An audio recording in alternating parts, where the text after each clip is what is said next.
All right, so check it out. The vehicle behind me right here is the newly refreshed 2024 Buick Encore GX. This is the ST trim. We're gonna do a walk around and some driving impressions. So with that, let's get going.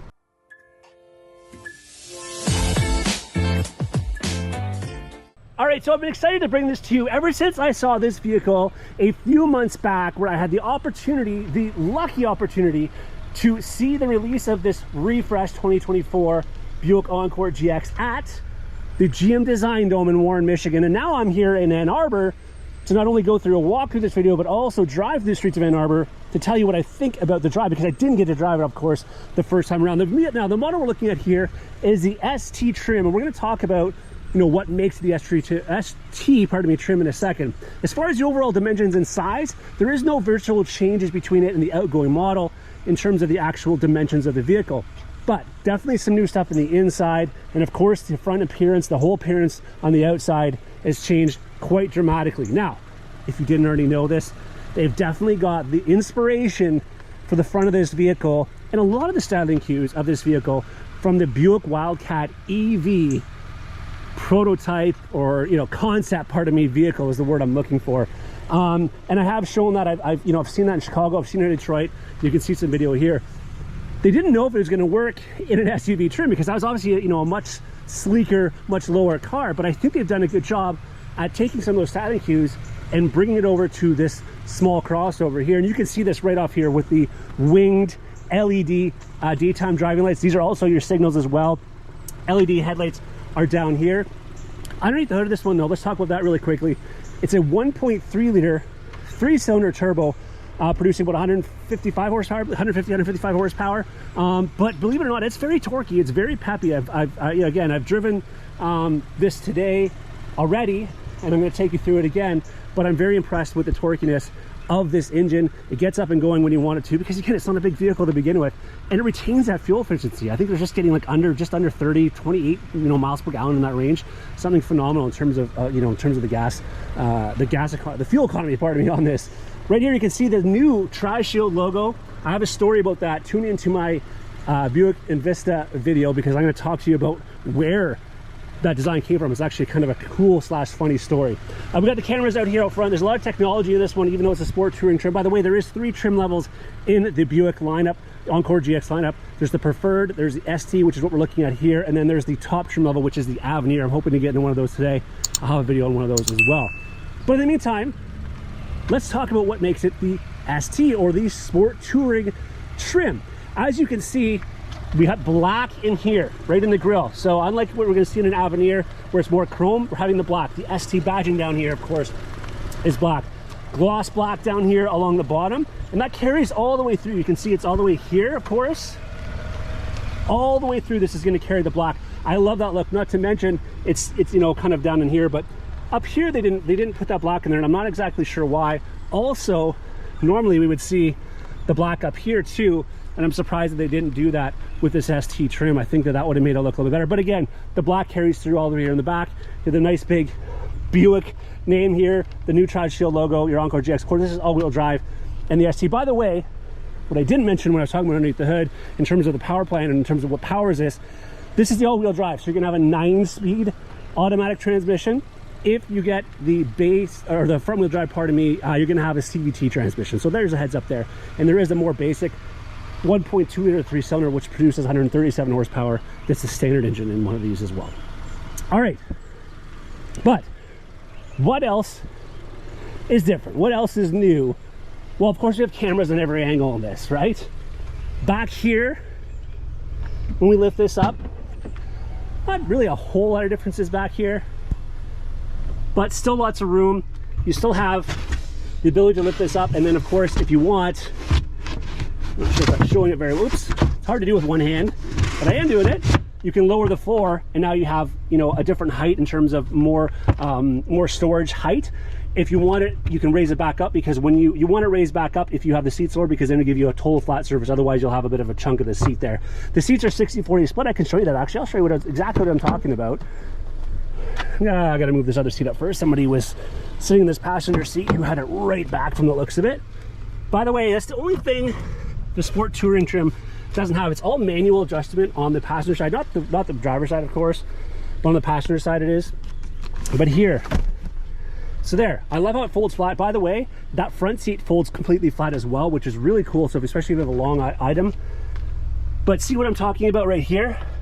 So if you lift this up back to its proper level, again, sorry, trying to do this with one hand isn't the easiest. Now it's a flat surface, right? So again, 60-40 split.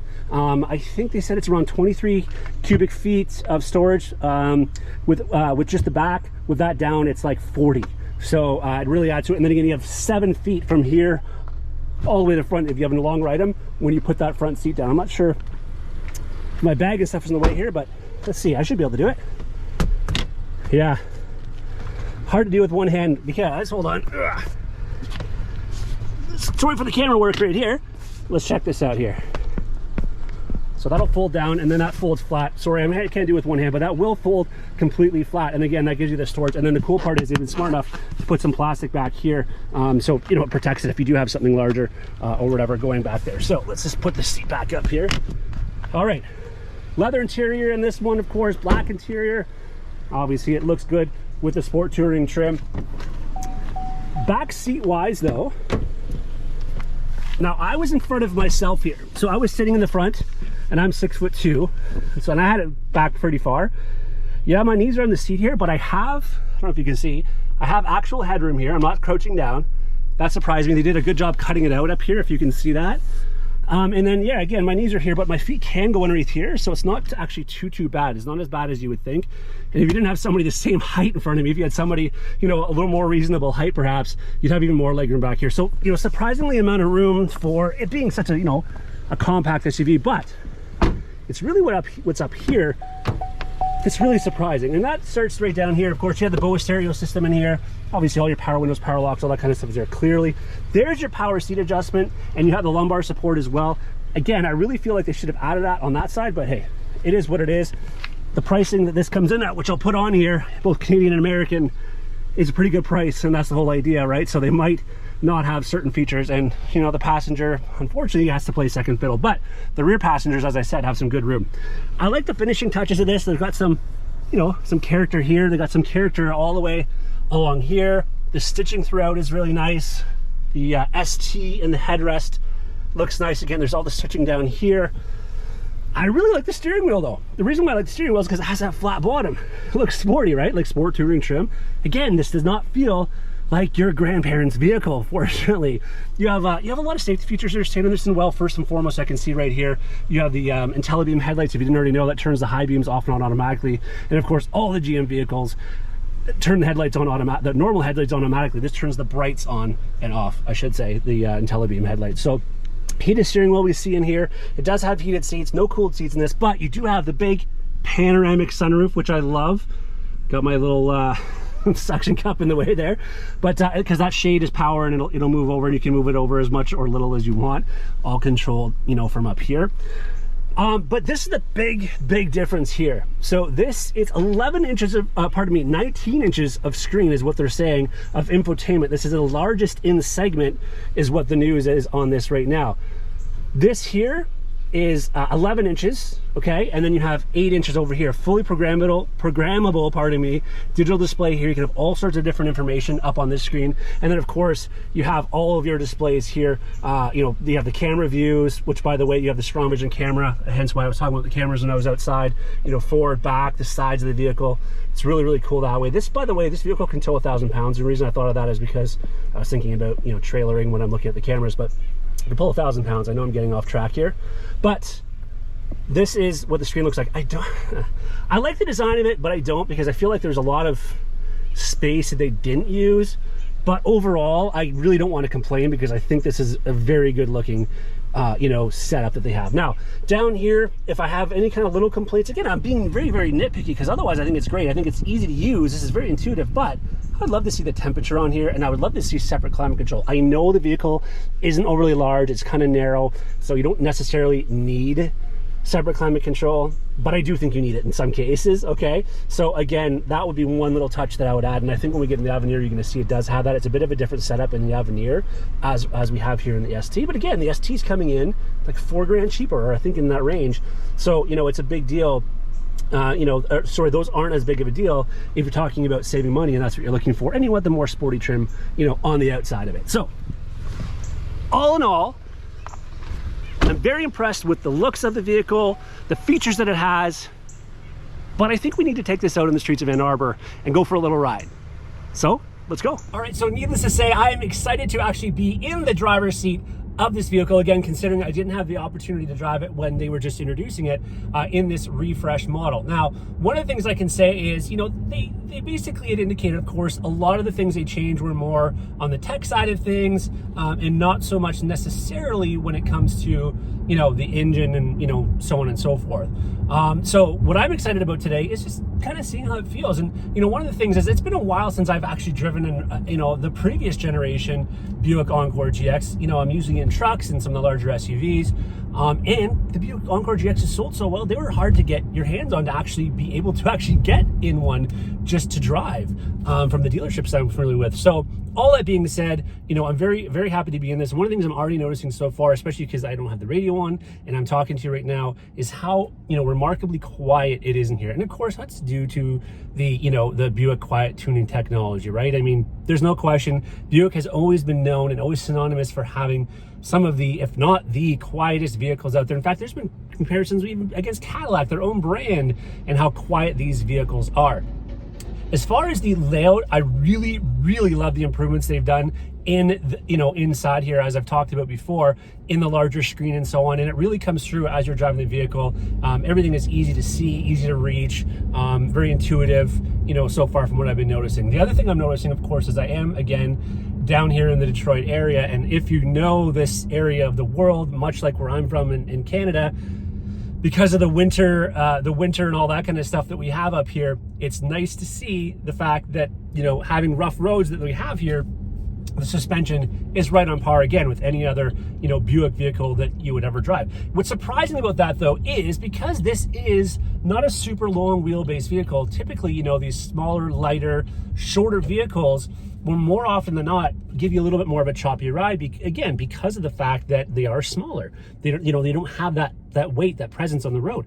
But I'm already noticing, again, going over some fairly, you know, fairly rough traffic. I'm looking at traffic, some fairly rough roads, that you know, it's very, I don't want to say forgiving even, it's, you just don't notice it. You're not getting the feedback to the steering wheel, which, by the way, talking about the steering wheel, talking about the steering of this, it's not too heavy, not too light, it's not giving a lot of feedback to it either.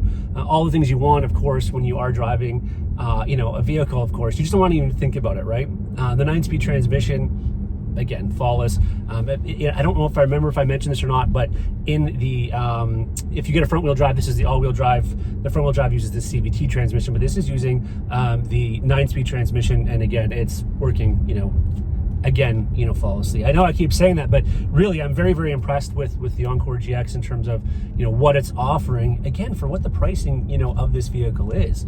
You know, I feel there's a lot of luxury touches in this. And of course, I love the looks of it. I mean, you know, the sport touring trim definitely will appeal to hopefully some of the younger people out there. It's not your, as they always want to say, it's definitely not your grandfather's or grandparents' vehicle anymore.